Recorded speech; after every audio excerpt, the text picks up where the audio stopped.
समझ के आ रहा है कि 16 तारीख को गुजरावाला में और 18 तारीख को जो कराची में जलसा पीडीएम और पीपल्स पार्टी पीएमएलएन कर रहे हैं वो उसकी अब एहतियाती तदाबीर जो है और उसकी जजमेंट जो है वो हुकूमत अपोजिशन के पास होगी। हुकूमत ने जो कुछ कहना था एनसीओसी के हवाले से कह चुके। असद उमर साहब, आपकी हुकूमत ने 48 घंटे पहले से एक बड़ी फर्म कहा है कि हम हिकमत अमली इख्तियार करेंगे, जो कीमतें हैं अशाए खुर्दन अशाएँ और जो कीमतें हैं उनको कम लाने के लिए चीज़ों में, तो कैसे करेंगे? ये तो आप तो खुद इतने बड़े एक बिजनेस मैनेजर रहे हैं कंपनी की, ये तो एक सप्लाई एंड डिमांड इशू है। अगर चीज़ों की सप्लाई होगी रिटेलर के पास, उनको पीछे से चीज़ें आ रही होंगी, फरावानी होगी, तो ज़ाहिर है फिर वो कीमतें ज़्यादा ऊंची नहीं रख सकेंगे। आप इसमें किस किस्म की इंटरवेंशन करना चाह रहे हैं? देखिए, उसके ऊपर जैसे वज़ीर आज़म ने पहले बयान दिया था, तो आज वो बड़ी एक तफसीली मीटिंग करें। मेरे ख्याल में तकरीबन 2 घंटे की मीटिंग थी कैबिनेट मीटिंग के बाद। उसके अंदर सूबे भी शामिल हैं वहाँ पर। मैं उस मीटिंग का हिस्सा नहीं हूँ, तो मुझे ये नहीं पता कि उन्होंने क्या वहाँ पर फैसला किया है या किन इक़दामात के ऊपर हतमी फैसला हुआ है, लेकिन वज़ाहिर मीटिंग के बाद वो जारी कर दिए जाएंगे। तमाम पहलू देखे जा रहे हैं। बिल्कुल शाय खुर्दनोश की तरसील जो है उसको मुमकिन बनाना, सप्लाई एंड डिमांड मैनेजमेंट ही सबसे बड़ा फैक्टर होता है, लेकिन हमें ये भी पता है कि कुछ केसेस के अंदर होर्डिंग भी एक फैक्टर हो सकता है। लोग ज़ख़ीरा अंदोज़ी जो है वो भी एक हकीकी फिनोमेना है, और वो कुछ अशिया के अंदर उसका भी एक असर हो सकता है। और भी जितने मुख्तलिफ पहलू हैं जिनकी वजह से कीमतों के ऊपर असर पड़ सकता है, वो तमाम पहलू देखे जा रहे हैं उस मीटिंग में। जैसे मैंने कहा, वो तकरीबन 2 घंटे की मीटिंग थी, जो आज अभी शाम को प्राइम मिनिस्टर ने अभी शायद ख़त्म हुई है थोड़ी देर पहले। तो उसके ऐलानात आ जाएंगे और आपको जो फैसले किए हैं वो भी पता चल जाएगा। एक चीज़ असद उमर बहुत अजीब है असद उमर साहब, वो ये है कि प्राइम मिनिस्टर ने भी कहा है और आपकी पार्टी के और लोग भी कह रहे हैं कि टाइगर फोर्स को इस्तेमाल किया जाता है, शायद किया जा सकता है प्राइस कंट्रोल मैकेनिज्म में या उसकी मॉनिटरिंग करने के लिए, लेकिन ऑपोजिशन ये समझती है कि टाइगर फोर्स एक पैरेलल एडमिनिस्ट्रेटिव ढांचा बन जाएगा। ये तो एक, और ये बात जो है अनकॉन्स्टिट्यूशनल।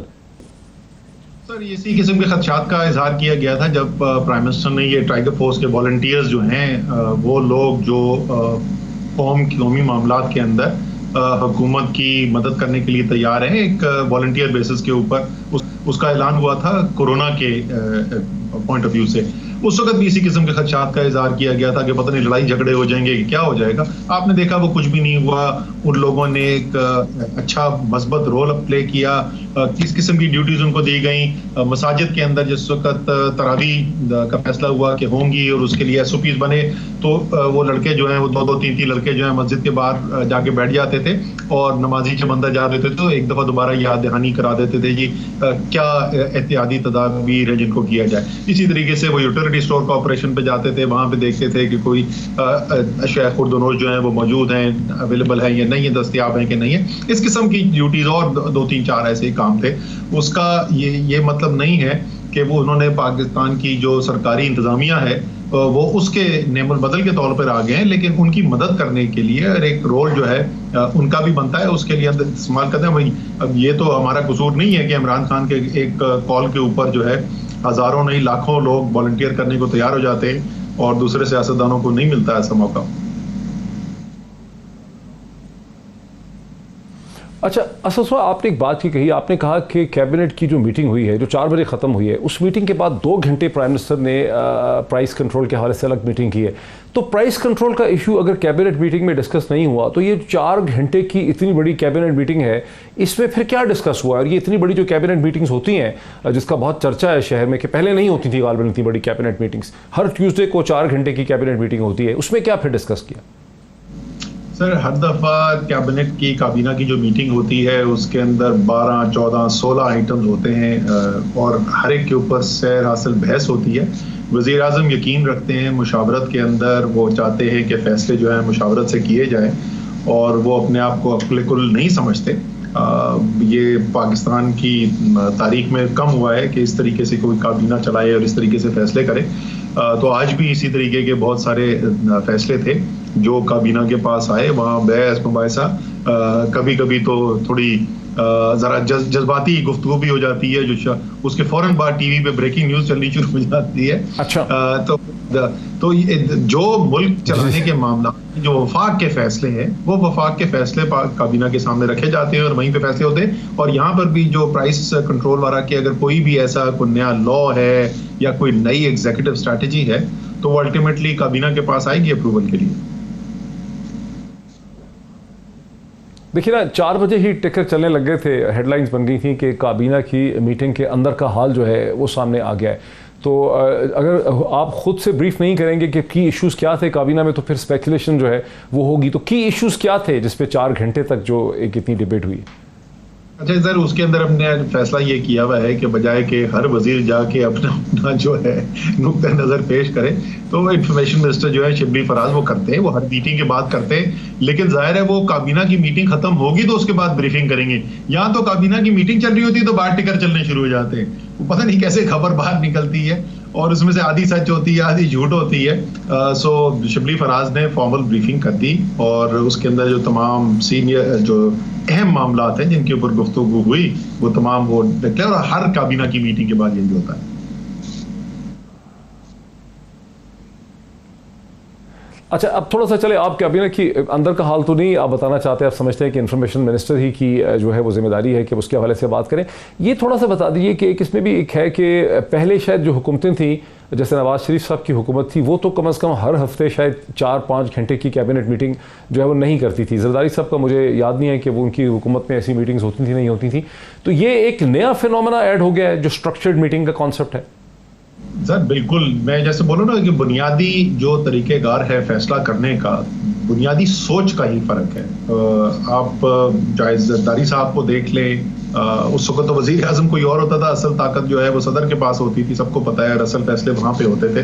तो वो तो काबीना में आने का कोई सवाल ही पैदा नहीं होता। फैसला जो अहम मामला हैं उनके फैसले कहीं और होने के बाद वो काबीना के पास आ जाते थे। इसी तरीके से जो मुस्लिम लीग नून है, वो सबको पता है कि मियाँ साहब का फैसला जो है वही फैसला करते हैं और वो तो अक्सर मामलात में काबीना से मशवरा भी नहीं करते थे। इसीलिए वो बड़ा फेमस एक सुप्रीम कोर्ट का मुस्तफ़ा इम्पैक्स का केस था और उसके अंदर सुप्रीम कोर्ट को फिर रूल करना पड़ा कि जहां जहां फेडरल गवर्नमेंट को रेफर किया गया है तो उसके फैसले अकेले वजीर आजम बैठ के नहीं कर सकते।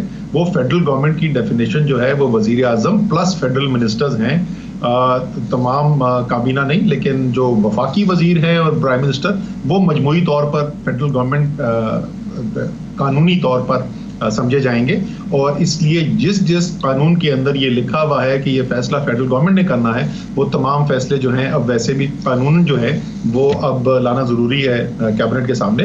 बट वो प्राइम मिनिस्टर का तो मैंने जैसे बताया उनका जहन ही इस तरीके से चलता है कि वो मुशावरत में यकीन करते हैं।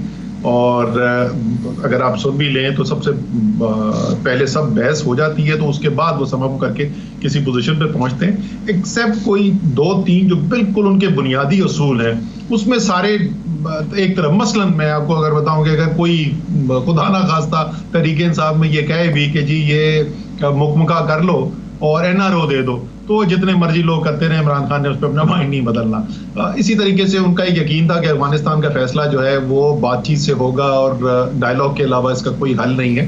तो ऐसी 1-2-3 जो बिल्कुल बुनियादी एक बिलीफ की, कोर बिलीफ की चीज़ें होती हैं, यकीन का हिस्सा होते हैं, उनके अलावा उनका दिमाग खुला होता है और वो हर चीज़ के ऊपर जो है वो चाहते हैं कि बहस हो, डिस्कशन हो और उसके बाद फैसला किया जाए। अच्छा, ये तो बड़ा अच्छा है कि मुस्तफ़ा इम्पैक्स केस का एक बैकग्राउंड जो लोगों को नहीं पता था, आपने आज उसकी थोड़ी वजाहत कर दी कि मुस्तफ़ा इम्पैक्स केस जो है सुप्रीम कोर्ट का जो फैसला था कि प्राइम मिनिस्टर उसकी कैबिनेट टुगेदर कॉन्स्टिट्यूट करते हैं फेडरल गवर्नमेंट, इसकी क्लैरिफिकेशन आ गई सामने। मुझे भी पहली दफ़ा ही पता चला है कि इसका बैकग्राउंड क्या था। लेकिन एक आखिरी क्वेश्चन आपसे ये है कि जो सुप्रीम कोर्ट के एक बेंच ने नोटिस सर्व कर दिया है प्राइम मिनिस्टर पाकिस्तान को, जो तहरीक जो इंसाफ लॉयर्स फोरम से प्राइम मिनिस्टर ने खिताब किया कन्वेंशन सेंटर में, क्या उस हवाले से कैबिनेट के सामने ये इशू आज आया है? उस पर आपकी हुकूमत का क्या मौक़िफ़? मुझे ये बताइए, ये कौन सा पार्लिमानी निज़ाम है, जमहूरी निज़ाम है जिसमें एक पॉलिटिकल लीडर जो है, एक पार्टी का चेयरमैन जो है, वो अपनी पार्टी के लोगों से बात नहीं कर सकता? मतलब ये तो अजीबो गरीब, मेरे तो समझ से बाहर है कि इस कि क्या मंतक इसके लिए इस्तेमाल की गई है। फिर उन्होंने एक मफरूजा कर लिया और मफरूजा ये था कि इसका पैसा किसी ने नहीं दिया होगा, वो जाके चेक कर लें, रसीद भी उनको मिल जाएगी। हमसे तो कोई रसीदें मांगते हैं तो हम रसीदें दिखा देते हैं, जिस तरीके से इमरान खान ने अपने केस के अंदर भी दिखाई थी। हम तो कतरी खत नहीं पेश करते।